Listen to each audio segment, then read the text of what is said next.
ఏనాడు మంచి చేయని చరిత్ర ఉన్న చంద్రబాబు కోసం పక్క రాష్ట్రం పక్క పార్టీల్లోని స్టార్ క్యాంపెయినర్లు ఉన్నారన్నారు ముఖ్యమంత్రి వైఎస్ జగన్మోహన్ రెడ్డి. మంచినే నమ్ముకున్న తనకు అలాంటి వాళ్ళ అవసరం ఏమాత్రం లేదని స్పష్టం చేశారు. ఉరవకొండలో వైఎస్ఆర్ ఆసరా నిధుల జమ కార్యక్రమంలో పాల్గొన్న సీఎం వైఎస్ జగన్ బాబు ముఠా రాజకీయంపై విసురులు విసిరారు. రకరకాల స్టార్ క్యాంపెయినర్లు బాబు కోసం పనిచేస్తున్నారని, దోచుకోవటం దోచుకున్నది పంచుకోవటంలో వీళ్లందరూ భాగస్వాములేనని దుయ్యబట్టారు. చాలా మంది స్టార్ క్యాంపెయినర్లు చంద్రబాబు నాయుడు గారికి ఉన్నారు. పక్క రాష్ట్రంలో, మన రాష్ట్రంలో ఎవరు ఉండరు, పక్క రాష్ట్రంలో ఉంటారు. వాళ్ళ ఇళ్ళు, వాళ్ళ సంసారాలు, వాళ్ళ కాపురాలు అన్ని పక్క రాష్ట్రంలోనే ఉంటాయి. పక్క రాష్ట్రంలో పర్మనెంట్ రెసిడెంట్గా ఉన్న దత్తపుత్రుడు వీళ్లకు ఒక స్టార్ క్యాంపెయినర్ అయితే, పక్క రాష్ట్రంలో పర్మనెంట్ రెసిడెంట్గా ఉన్న ఆ చంద్రబాబు నాయుడు గారు వదిన గారు ఆయన పక్క పార్టీలోకి వెళ్ళి చంద్రబాబుకు మరొక స్టార్ క్యాంపెయినర్. చెప్పాల్సిన పని లేదు, ఆయన వదిన అంటే అందరికీ తెలిసే ఉంటుంది అనుకుంటా. ఏ అభివృద్ధి కూడా చేయని వారికి, ప్రజలకు ఏ మంచి కూడా చేయని వారికి, ప్రజలకు మోసాలే చేసిన వారికి, ఈ రాష్ట్రానికి కూడా అన్యాయం చేసిన వారికి ఇంతమంది స్టార్ క్యాంపెయినర్లు ఉన్నారు. కానీ ప్రతి పేద ఇంటికి అభివృద్ధి ఫలాలు అందించిన మీ బిడ్డకు, ప్రతి పేద ఇంటికి మంచి చేసిన మీ బిడ్డకు ఎలాంటి స్టార్ క్యాంపెయినర్లు లేరు.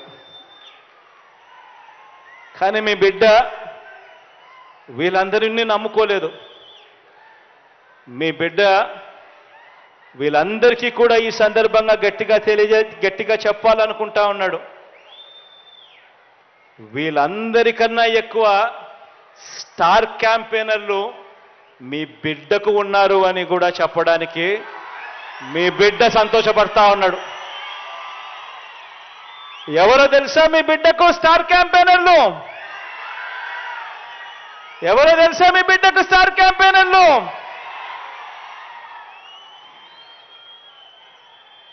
ఈ జెండాలు జతకట్టిన వారంతా కూడా అనుకుంటున్నారు మీ బిడ్డకు స్టార్ క్యాంపెయినర్లు లేరని. వారికి నాకు తేడా ఏమిటో తెలుసా? కుట్రలు కుతంత్రాలతో జెండాలు జతకట్టడమే వారి ఎజెండా, జనం గుండెల్లో గుడి కట్టడమే మీ జగన్ ఎజెండా.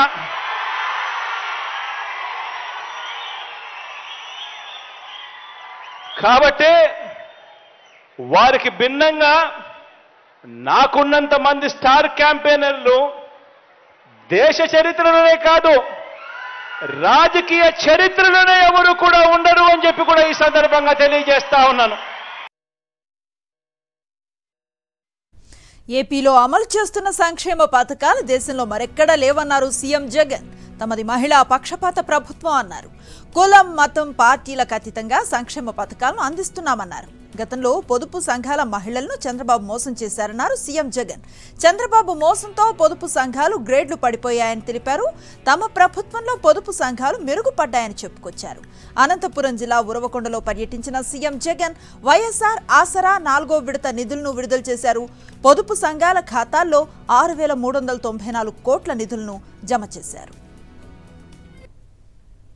మహిళా సాధికారతను దన్నుగా దేశంలో మరే ప్రభుత్వం కూడా అమలు చేయని విధంగా రాష్ట్రంలో సంక్షేమం కానీ అభివృద్ధి కానీ ఈరోజు ఈ 56 నెలలుగా తేడా కనిపించే విధంగా, దేశంలో ఏ రాష్ట్రంతో అయినా చూసుకున్నా కూడా రాష్ట్రంలో ఎప్పుడూ జరగని విధంగా తేడా కనిపించే విధంగా ఈరోజు అడుగులు పడతా ఉన్నాయి.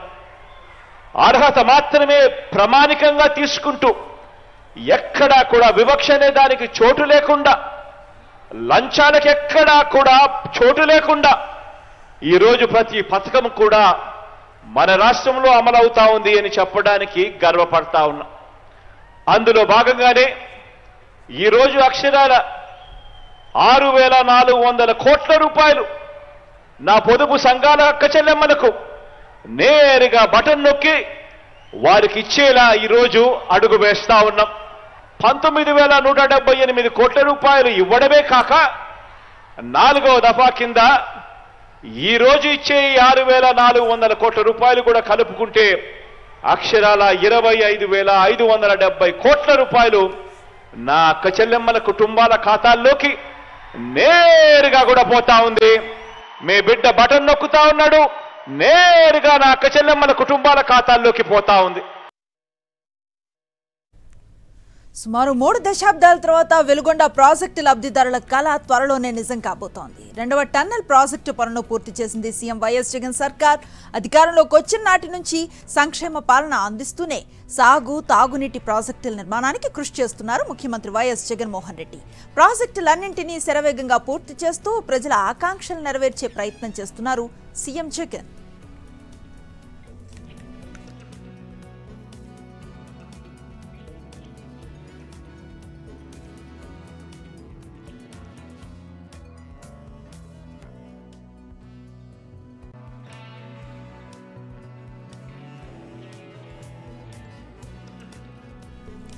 ఏపీలో వెలుగొండ ప్రాజెక్టు కల సాకారమైంది. 2వ టన్నల్ పూర్తయింది. 2019 మే 30 నాటికి మిగిలిపోయిన 7 కిలోమీటర్ల 698 మీటర్ల తవ్వకం పనులు పూర్తయ్యాయి. మొదటి సొరంగాన్ని 2021 జనవరి 13న పూర్తి చేసింది వైఎస్ జగన్ సర్కార్.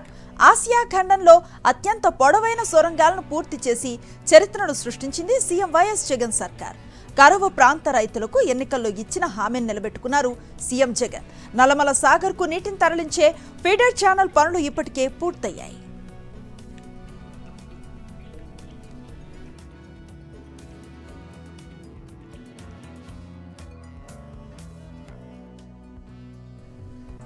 మంగళగిరిలో వైఎస్ఆర్సీపీ విజయం ఖాయమన్నారు ఎంపీ విజయసాయిరెడ్డి. రాష్ట్రంలో కాంగ్రెస్ పార్టీ ఎప్పుడో చచ్చిపోయిందన్నారు. మంగళగిరిలో ఈ నెల 31న జరిగే సామాజిక సాధికార యాత్ర ఏర్పాట్లను ఆయన పరిశీలించారు. స్థానిక నేతలకు సూచనలు చేశారు. ఈ కార్యక్రమంలో ఎంపీ మోపిదేవి, ఎమ్మెల్సీ మురుగుడు హనుమంతరావు, స్థానిక నేత గంజి చిరంజీవి తదితరులు పాల్గొన్నారు.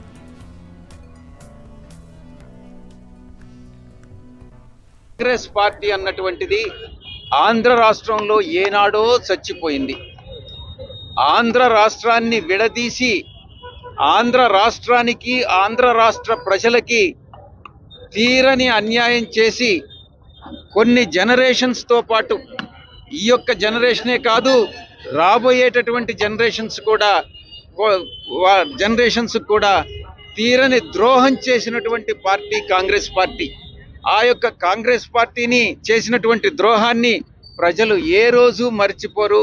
కాంగ్రెస్ పార్టీ చరిత్ర పుటల్లో కలిసిపోయింది అన్నటువంటిది ఒక యథార్థం. ప్రభుత్వంతో చర్చలు సఫలం కావడంతో రాష్ట్రమంతా అంగన్వాడీ సెంటర్స్ తెరుచుకున్నారు. 42 రోజులకు పైగా కొనసాగిన సమ్మెను ముగించి ఉద్యోగులంతా విధుల్లో చేరారు. తమ డిమాండ్లను అంగీకరించినందుకు సీఎం వైఎస్ జగన్ కు కృతజ్ఞతలు తెలియజేశారు. రిటైర్మెంట్ బెనిఫిట్ ను పెంచడానికి ప్రభుత్వం అంగీకరించడం, పదవీ విరమణ వయసు 60 ఏళ్ల నుంచి 62 ఏళ్లకు పెంచడంతో పాటు ప్రమోషన్స్ కోసం వయో పరిమితి 45 నుంచి 50 ఏళ్లకు పెంచడానికి ప్రభుత్వం అంగీకరించడం చరిత్రాత్మకమని సంతోషాన్ని వ్యక్తం చేస్తున్నారు అంగన్వాడీ కార్యకర్తలు. సమ్మె కాలానికి వేతనాలను చెల్లించి అంగన్వాడీలపై పెట్టిన కేసులను ఎత్తివేస్తామని హామీ ఇవ్వటం పట్ల సంతోషాన్ని వ్యక్తం చేశారు.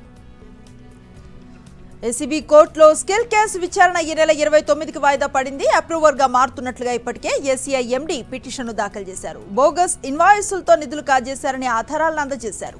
దీనిపై కౌంటర్ వేయడానికి సమయం కోరారు చంద్రబాబు న్యాయవాదులు. కోర్టుకు సిఐడి సమర్పించిన డాక్యుమెంట్స్ తమకివ్వాలని కోరారు. దీనిపై పిటిషన్ దాఖలు చేయాలని బాబు న్యాయవాదులను ఆదేశించింది కోర్టు. అప్పటి వరకు చంద్రకాంత్ షా స్టేట్మెంట్ రికార్డ్ వాయిదా వేసింది. టీడీపీ ఎమ్మెల్యే గంటా శ్రీనివాసరావు రాజీనామాను ఆమోదించారు Andhra Pradesh assembly speaker. Visakha steel plant ఉద్యమానికి మద్దతుగా 2 ఏళ్ల క్రితం ఎమ్మెల్యే పదవికి రాజీనామా సమర్పించారాయన. స్పీకర్ ఫార్మెట్ లో రాజీనామా సమర్పించడమే కాకుండా స్వయంగా స్పీకర్ ను కలిసి తన రాజీనామాను ఆమోదించాలని విజ్ఞప్తి చేశారు. ఈ క్రమంలోనే తాజాగా గంటా శ్రీనివాస్ రాజీనామాను ఆమోదించారు స్పీకర్. మరోవైపు పార్టీ ఫిరాయించిన ఎమ్మెల్యేలకు ఇప్పటికే స్పీకర్ నోటీసులు జారీ చేశారు. ఈ నెల 25లోగా దీనిపై సమాధానం ఇవ్వాలంటూ కోటంరెడ్డి శ్రీధర్ రెడ్డి, ఆనం రామనారాయణ రెడ్డి, మేకపాటి చంద్రశేఖర్ రెడ్డి, ఉండవల్లి శ్రీదేవిలకు నోటీసులు ఇచ్చారు. ఎమ్మెల్యేల సమాధానం ఆధారంగా స్పీకర్ చర్యలు తీసుకునే అవకాశం ఉంది.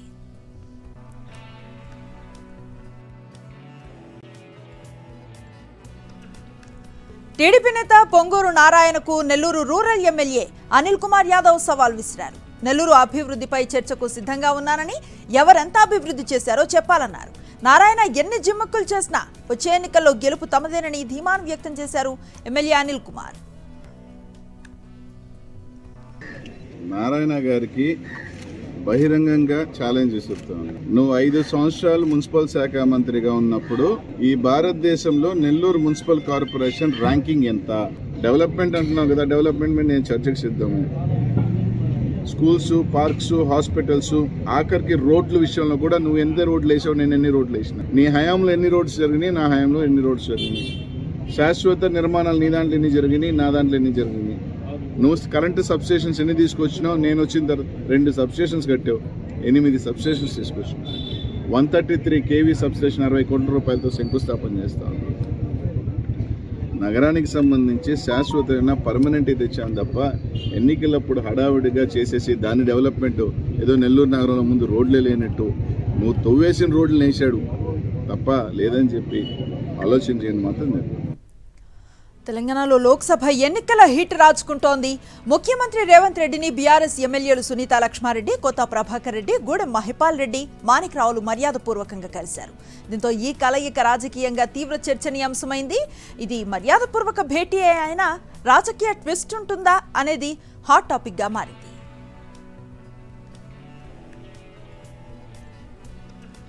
వచ్చే నెల నుంచే తెలంగాణలో ఉచిత విద్యుత్ హామీని అమలు చేస్తామన్నారు మంత్రి కోమటిరెడ్డి వెంకటరెడ్డి. ఎన్నికల్లో ఇచ్చిన ప్రతి హామీని నెరవేర్చి తీరుతామని స్పష్టం చేశారు. ప్రభుత్వంపై విమర్శలు గుప్పిస్తున్న బీఆర్ఎస్ నేతలపై తీవ్ర స్థాయిలో మండిపడ్డారు మంత్రి కోమటిరెడ్డి.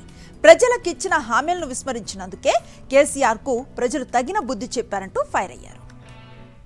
మేడ మీద తల ఉన్నదా లేదా? కేటీఆర్ మీ నాయన మంచిగానే ఉన్నాడు కదా, నువ్వు ఇంకోటి ఏం చెప్పినావు? కాంగ్రెస్ 70 ఇళ్ళు కట్టుకుంటూ రేపు మా గవర్నమెంట్ ఆయనే డబుల్ బెడ్రూమ్, బిడ్డలు వస్తే ఎడ పండుకుంటావు, డైనింగ్ హాలు, కిచెన్ ఒక్క ఇళ్ళనే కట్టినావా? 3,00,000 రూపాయలు నిరుద్యోగ తీస్తాను మేమంటే 3,000 కాదు 3,116 ఇస్తుంది. 30 లక్షల మంది యువకులు మోసం చేసినందుకే చెప్పుతో కొట్టినట్టు ఒక్కొక్కరిని 60-70 వేలతో ఓడగొట్టి బుద్ధి చెప్పిన కేటీఆర్, కేసీఆర్, జగదీష్ రెడ్డి వారికి బుద్ధి వస్తలేదు. ఇంకొకటి మా జిల్లాకు చెందిన జగదీష్ రెడ్డి అనే వ్యక్తి 3 హత్య కేసుల్లో నిందితుడు. Bhuvanagiri municipal chairman Yanaboina Anjaneyulu, vice chairman Chintala కృష్ణయ్యలపై పెట్టిన అవిశ్వాసం నెగ్గింది. మొత్తం 35 మంది కౌన్సిల్ సభ్యుల్లో 16 మంది బీఆర్ఎస్ కౌన్సిలర్లు, 9 మంది కాంగ్రెస్ కౌన్సిలర్లు, 6 బీజేపీ కౌన్సిలర్లు, మొత్తం 31 మంది కౌన్సిలర్లు అవిశ్వాసానికి అనుకూలంగా ఓటు వేశారు. తీర్మానానికి చైర్మన్, వైస్ చైర్మన్ తో పాటు మరో 2 కౌన్సిలర్లు గైర్హాజరయ్యారు. ఎక్సాఫిషియో ఓటింగ్ లేకుండానే అవిశ్వాసాన్ని ఆమోదించారు. దీంతో చైర్మన్, వైస్ చైర్మన్ ఎన్నికకు త్వరలో నోటిఫికేషన్ విడుదల కానుంది. ఇక్కత్ పేటెంట్ హక్కులను ఉల్లంఘిస్తూ నకిలీ ప్రింటెడ్ వస్త్రాలను తయారు చేస్తున్న షాపులు, పరిశ్రమలపై విజిలెన్స్ ఎన్ఫోర్స్మెంట్ అధికారులు దాడులు చేశారు. యాదాద్రి భువనగిరి జిల్లా భూదన్ పోచంపల్లిలో పలు షాపులపై 15 మంది అధికారులు ఏకకాలంలో దాడులు నిర్వహించారు. నకిలీ ఇక్కత్ ప్రింటింగ్ వస్త్రాలను సీజ్ చేశారు. గంగాజలం కోసం బయలుదేరి నార్నూర్ మండలం గుంజాల గ్రామంలో బస చేసిన మొస్రం వంశీయులను కలిశారు మంత్రి సీతక్క, ఎమ్మెల్యే వెడ్మా బోత్సు. ముందుగా ఆదివాసీ సంప్రదాయబద్ధంగా పూజలు చేశారు. అనంతరం మొస్రం వంశీయులతో మాట్లాడారు. నాగోబా జాతర నిర్మాణం కోసం ప్రత్యేక నిధులు కేటాయిస్తున్నట్లుగా పేర్కొన్నారు. ఆదివాసీ సంస్కృతి సంప్రదాయాలను కాపాడుకోవాల్సిన బాధ్యత మనందరిపై ఉందన్నారు.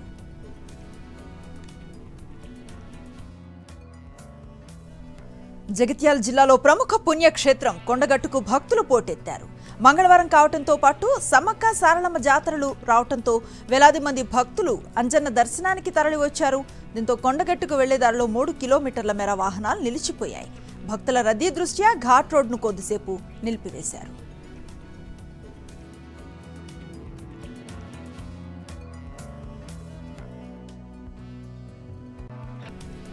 అయోధ్యాపురి భక్తజన సంద్రంగా మారింది. తొలి రోజు దాదాపు 5 లక్షల మంది రామ్ లల్లాను దర్శించుకున్నారు.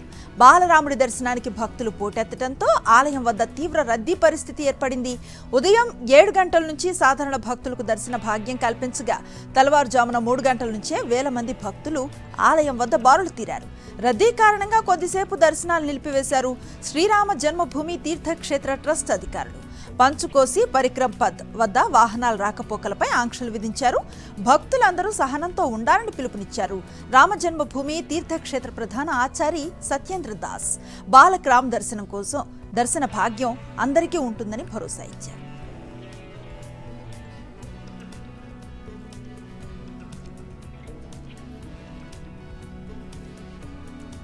అయోధ్యలో నిర్మితమైన భవ్య రామ మందిరంలో కొలువు తీరిన బాలరాముడికి నామకరణం జరిగింది. ఆలయంలో నూతనంగా ప్రతిష్ఠించిన రామ్ లల్లాను ఇకపై బాలక్ రామ్గా పిలవనున్నారు. శ్రీరామ జన్మభూమి తీర్థక్షేత్ర ట్రస్ట్ పూజారి అరుణ్ దీక్షిత్ ఈ విషయాన్ని వెల్లడించారు. అయోధ్యలో కొలువుదీరిన రామచంద్రమూర్తి 5 ఏళ్ల పసిబాలుడిగా భక్తులకు దర్శనమిస్తున్నారు. అందుకే బాలక్ రామ్ అనే పేరు నిర్ణయించినట్లుగా తెలిపారు. ఇకపై ఈ ఆలయాన్ని బాలక్ రామ్ మందిరంగా పిలుస్తామన్నారు ట్రస్ట్ పూజారి అరుణ్ దీక్షిత్.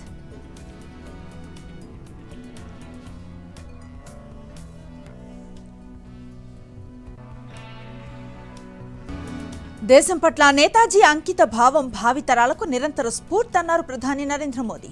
సుభాష్ చంద్రబోస్ జయంతి ప్రకాష్ పర్వ్ సందర్భంగా ఢిల్లీలో రెడ్ ఫోర్ట్లో జరిగిన ప్రత్యేక కార్యక్రమంలో ఆయన పాల్గొన్నారు.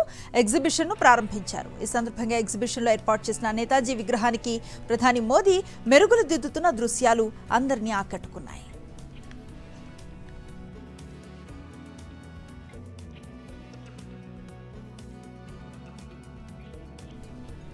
దివంగత బీహార్ మాజీ సీఎం కర్పూరి ఠాకూర్ కు కేంద్ర ప్రభుత్వం భారతరత్న అవార్డును ప్రకటించింది.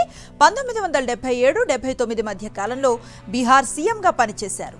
ఓబీసీ నాయకుడిగా ఆయనకు జననాయక్ అనే పేరు కూడా ఉండేది. ఆయన శత జయంతి సందర్భంగా కర్పూరి ఠాకూర్ కు భారతరత్న అవార్డును ప్రకటించింది కేంద్రం.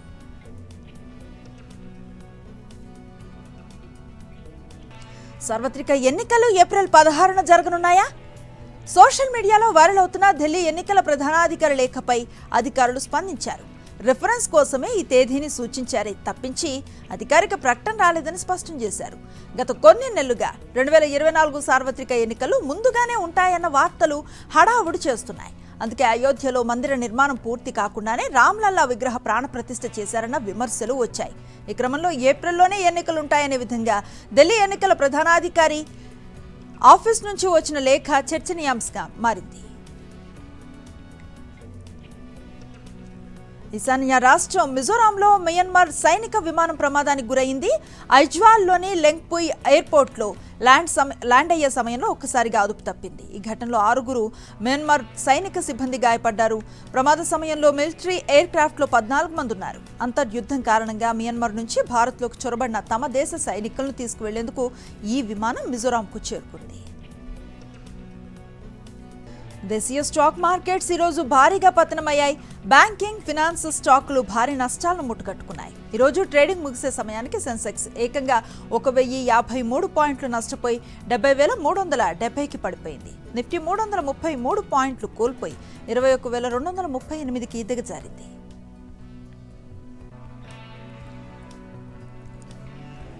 టీమిండియా మాజీ ఆల్రౌండర్ కోచ్ రవిశాస్త్రిని colonel C K Naidu lifetime achievement award వరించింది.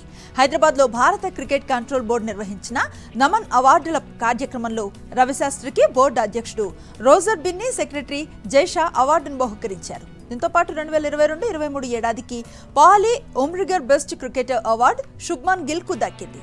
ఉత్తమ మహిళా క్రికెటర్గా స్మృతి మంథన అవార్డును అందుకుంది. బెస్ట్ ఇంటర్నేషనల్ డెబ్యూగా స్టార్ ప్లేయర్ యశస్వి జైస్వాల్ కు బీసీసీఐ అవార్డును ప్రకటించింది. ఇండియా, ఇంగ్లాండ్ జట్ల మధ్య గురువారం నుంచి మొదలయ్యే టెస్ట్ మ్యాచ్ కోసం హైదరాబాద్ ఉప్పల్ స్టేడియం అద్భుతంగా ముస్తాబైంది. మొన్నటిదాకా విరిగిపోయిన కుర్చీలు, పగిలిపోయిన స్టాండ్స్ తో దర్శనమిచ్చిన స్టేడియంను ఈ మ్యాచ్ కోసం సర్వాంగ సుందరంగా తీర్చిదిద్దారు. ఇంతకు ముందెన్నడూ లేని విధంగా హైదరాబాద్ క్రికెట్ అసోసియేషన్ ఈ గ్రౌండ్ ను సిద్ధం చేసింది. నిర్వాహకులు విడుదల చేసిన డ్రోన్ విజువల్స్ ఆకట్టుకుంటున్నాయి.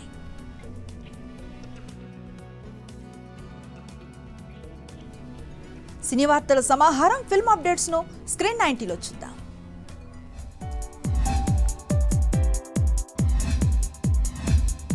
రణబీర్ కపూర్ హీరోగా నటించిన యానిమల్ మూవీ సంచలన విజయం సాధించింది. ఇక ఈ movie original motion sound track ను లేటెస్ట్ గా విడుదల చేశారు. 26వ తారీఖు నుండి ఈ మూవీ స్ట్రీమింగ్ కి రాబోతోంది. యువ హీరో సుహాస్ చిన్న చిత్రాలతో ప్రేక్షకులను ఆకట్టుకున్నాడు. ఇక ఈ యువ హీరో లేటెస్ట్ గా తండ్రయ్యాడు. ప్రభాస్ మారుతి కాంబోలో రూపొందుతున్న రాజా సాబ్ మూవీ ఈ ఇయర్ ఎండింగ్ లో రాబోతోందట. డిసెంబర్ 20న మూవీ విడుదల కాబోతున్నట్టు సమాచారం. మోహన్ లాల్ హీరోగా నటించిన నెరు మూవీ 100 కోట్ల రూపాయల కలెక్షన్లు రాబట్టింది. లేటెస్ట్ గా ఈ మూవీ ఓటీటీ స్ట్రీమింగ్ కు వచ్చింది. చైతన్యరావు హెబ్బా పటేల్ జంటగా నటిస్తున్న హనీమూన్ ఎక్స్ప్రెస్ చిత్రంలోని మొదటి పాటను రామ్ గోపాల్ వర్మ విడుదల చేశారు. యూత్ఫుల్ ఎంటర్టైనర్ గా బిఫోర్ మ్యారేజ్ రూపొందుతోంది. భరత్ నవీన్ రెడ్డి జంటగా నటిస్తున్న ఈ మూవీ జనవరి 26న విడుదల కాబోతోంది. ఇవి non stop 9 PM news details.